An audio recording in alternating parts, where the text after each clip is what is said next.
3월 1일 쉴만한 물가교회 온라인 새벽 예배에 오신 여러분들을 주님의 이름으로 환영합니다. 오늘 우리들은 이사야서 33장 17절에서 19절의 말씀을 근거해서 하나님의 공의를 실현하는 자들에게 주어지는 복이라는 제목을 가지고 함께 하나님의 말씀을 생각해 보겠습니다. 하나님의 심판 가운데에서도 하나님의 공의를 실현하는 자들에게 하나님께서는 존귀한 자들로 여겨주시겠다라고 말씀을 하고 있습니다. 이사야 선지자가 언급을 하고 있는 하나님의 공의를 우리는 5가지로 생각을 해보았는데 그 첫 번째 특징은 정직하게 살아가는 삶이고, 그리고 두 번째는 토색하여서 약자로부터 얻은 재물을 가증히 여기는 삶입니다. 그리고 세 번째는 뇌물을 받지 아니하고, 네 번째는 피를 흘리는 살인자의 음모에 가담하지 않는 삶입니다. 그리고 다섯 번째는 악에 참여하지 않는 삶입니다. 이러한 삶을 살아갈 때에 하나님께서 하나님의 공의를 실현하는 자들에게 안전한 곳, 견고한 산성, 곧 하나님의 요새로 인도해 주시겠다라고 말씀하고 계시고, 그들에게 양식과 물을 공급해 주시겠다고 16절에 말씀하고 계십니다. 우리 다 함께 16절의 말씀을 읽겠습니다. 그는 높은 곳에 거하리니 견고한 바위가 그의 요새가 되며 그의 양식은 공급되고 그의 물은 끊어지지 아니하리라. 이사야 선지자는 이렇게 하나님 앞에서 공의로운 삶을 살아가는 자들에게 17절에서 24절의 말씀을 통하여 하나님의 통치가 이루어지는 모습을 말씀을 하고 있습니다. 특별히 오늘 본문 말씀인 17절에서 19절의 말씀을 통해서는 하나님께서 하나님의 백성들을 괴롭히는 자들을 제거해 주시는 모습을 우리에게 말씀하고 계십니다. 우리 다 함께 17절, 18절의 말씀을 읽겠습니다. 내 눈은 왕을 그의 아름다움 가운데에서 보며 광활한 땅을 눈으로 보겠고, 내 마음은 두려워하던 것을 생각해 내리라. 계산하던 자가 어디 있느냐? 공세를 계량하던 자가 어디 있느냐? 망대를 계수하던 자가 어디 있느냐? 이사야 시대에 살아가고 있었던 이스라엘의 백성들은 약소국으로 강대국의 주변에서 살아가고 있었습니다. 그들은 지속적으로 애굽과 아스로와 바벨론의 공격 가운데에서 착취를 당하면서 살아가고 있었습니다. 이러한 삶 가운데에서 하나님께서는 이사야 선지자를 통하여 이스라엘의 백성들이 인생을 의지하지 말고 하나님을 의지하는 것이 살 길이라고 말씀을 하고 있습니다. 특별히 이사야서의 전반부에 배경이 되어지고 있는 것처럼 하나님의 백성들이 아수르의 공격 가운데에서 하나님을 의지하지 아니하고 애굽을 의지하였을 때에 그들은 하나님의 심판의 대상이 되어지는 것입니다.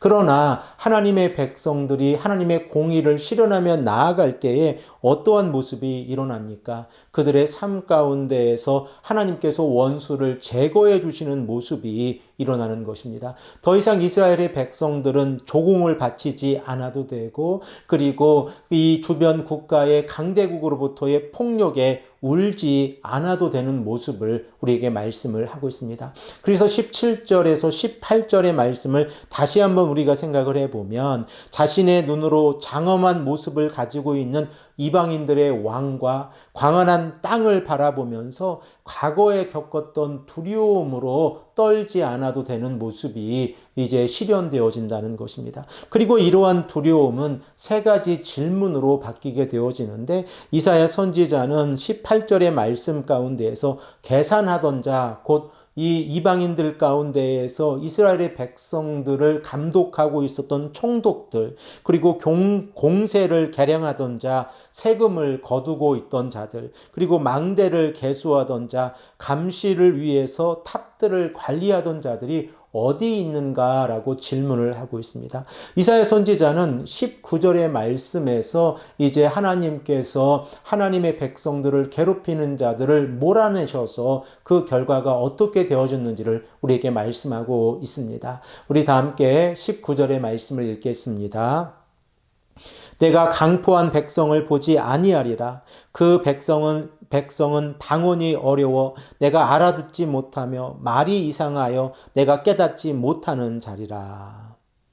하나님께서는 하나님의 백성들을 지켜주시기 위해서 더 이상 이방인들의 악한 백성들을 보지 않아도 된다라고 말씀하고 계시고, 그리고 언어의 어려움으로 인하여 더 이상 그 어떠한 어려움도 겪지 않아도 된다라고 말씀을 하고 있습니다.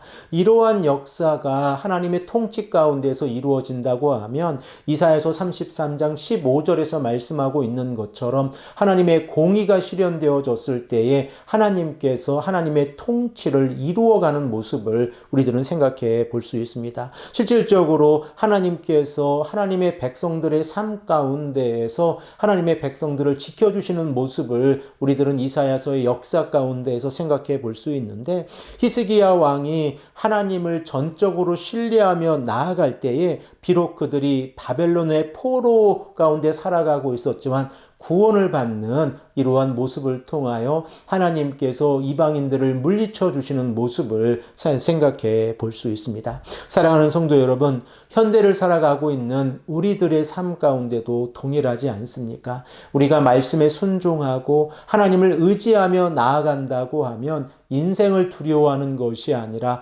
하나님을 두려워하고 경외하는 삶을 살아가야 합니다. 이러한 삶을 살아갈 때에 하나님께서 하나님의 백성들을 지켜주시고 인도해 주신다고 하는 사실을 우리들은 깨닫게 되어집니다. 오늘 이 아침에도 하나님 앞에서 간절히 기도하며 나아갈 때에 하나님께 모든 것을 맡기고, 그리고 하나님께서 우리들의 삶을 간섭하고 계시다는 것을 믿고 나아갈 때에 하나님의 역사가 우리들의 삶 가운데서 이루어질 줄로 믿습니다. 함께 기도드리겠습니다. 아버지 하나님, 감사합니다. 오늘도 우리에게 말씀하셔서 하나님의 통치가 이루어졌을 때에 하나님의 백성들을 괴롭혔던 이방인들이 이제 물리쳐 나가는 것을 우리들은 바라보게 되어집니다. 아버지 하나님, 오늘 하루의 삶 가운데에서도 오직 하나님만을 바라보게 하시고 말씀에 순종하는 삶을 살아갈 수 있도록 인도하여 주시옵소서. 특별히 터키와 시리아 땅을 하나님께서 불쌍히 여겨주시고 지속적으로 발생하고 있는 이 여진들로부터 하나님의 백성들을 지켜주시고 그 땅이 복음화될 수 있도록 인도하여 주시옵소서. 감사드리오며 사랑에 많으신 예수 그리스도의 이름으로 간절히 기도합니다. 아멘.